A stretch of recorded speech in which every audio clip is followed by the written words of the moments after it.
Yes, Manakuma, I want meat. How's your meat? Is it good? Very good, Mama. Good and fresh. You can see me in the picture. Slaughtering a bull. From what part will you give me? Any part, Mama. Whatever you ask for, I'm here to serve you. I want of that. I hope it's fresh. Completely fresh, Mama. Number 1. How much do you want? Ah, a shilling's worth only. Unless you want to give me more or credit. No. Not today.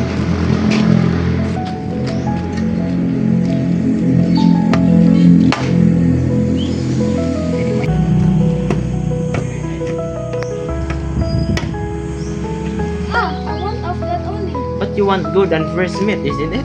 This was very good. See, excellent. Number 1. I tell you. I don't want it. Okay, your wish. Is this you wanted? That's it. Now you know it.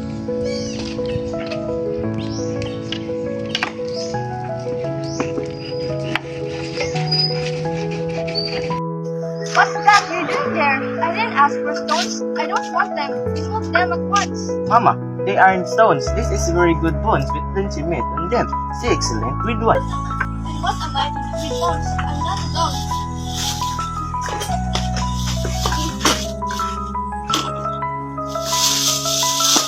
Here it is, Mama. And here's your money. Unless you don't want it. Hey, why not? Thank you, Mama. Thank you very much. God will help you.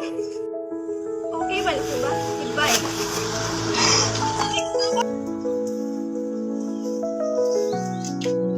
Give me a half pound of meat, please. Nice, like you.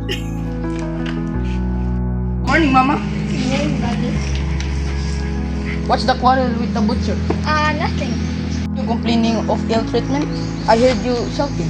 No. I was just joking with him.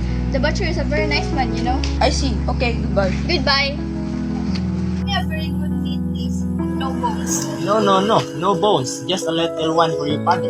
No, my father has no teeth. Oh, I see. So, Mr. Django, come over here, please. I'm delighted to see you. How are you? Excellent. Thank you. And you? Not well at all because you still have it indoors, my trading license. Please do it just now. Only a week is late before the closing date. Reading license? Kasi hindi naman talking about to get it. Just look at your shop.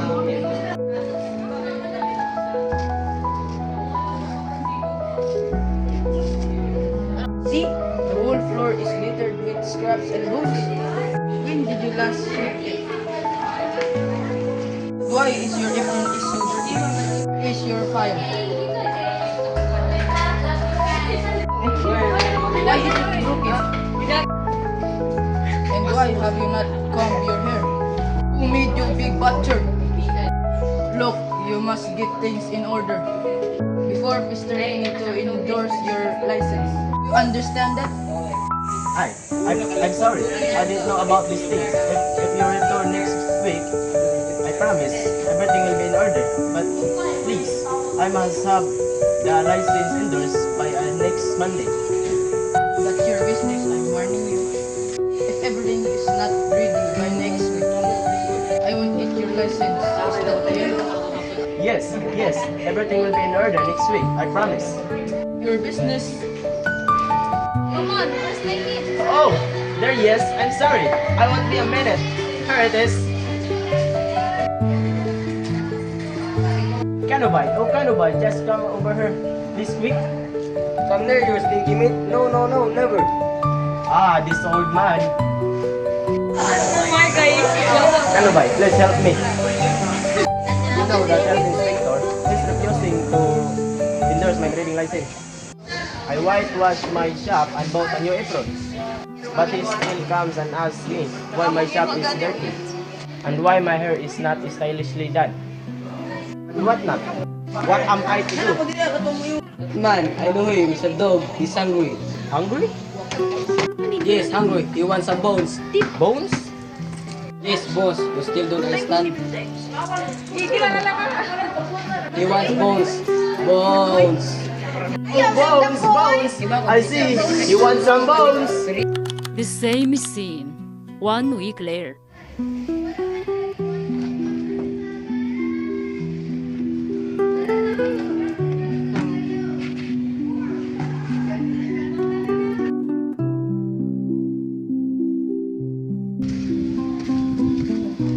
Oh, Django, good morning. How are you? Not so well. Not well. I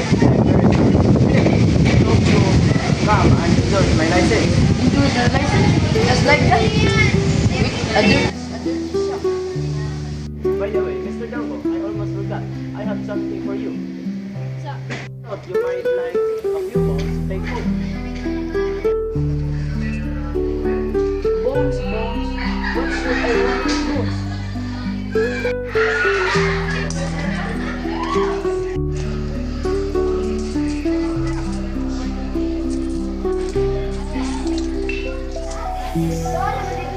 Oh, bones. That's very thoughtful of you. They will become very handy. Mr. Awad, your shop looks very clean today. No cobwebs, a clean skill, a new broom, a new dustbin outside. It's the way we want it. Don't you worry about your hair. Come on, give me those forms.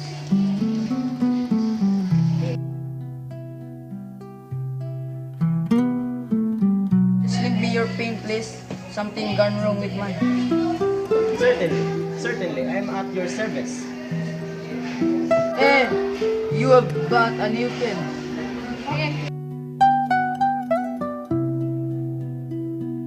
Well, that's done. We will be alright. Okay, Mr. Awad. Waheri. Thank you, Kwaheri. Waheri. Kwaheri. Waheri. Ah, my heart, there is Waheri. Kwaheri.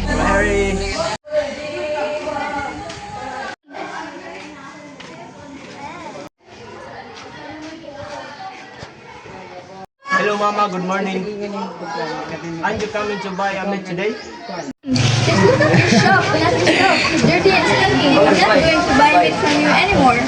I'm going to the next butcher to clean the shop. Mama, I have a license. Listen.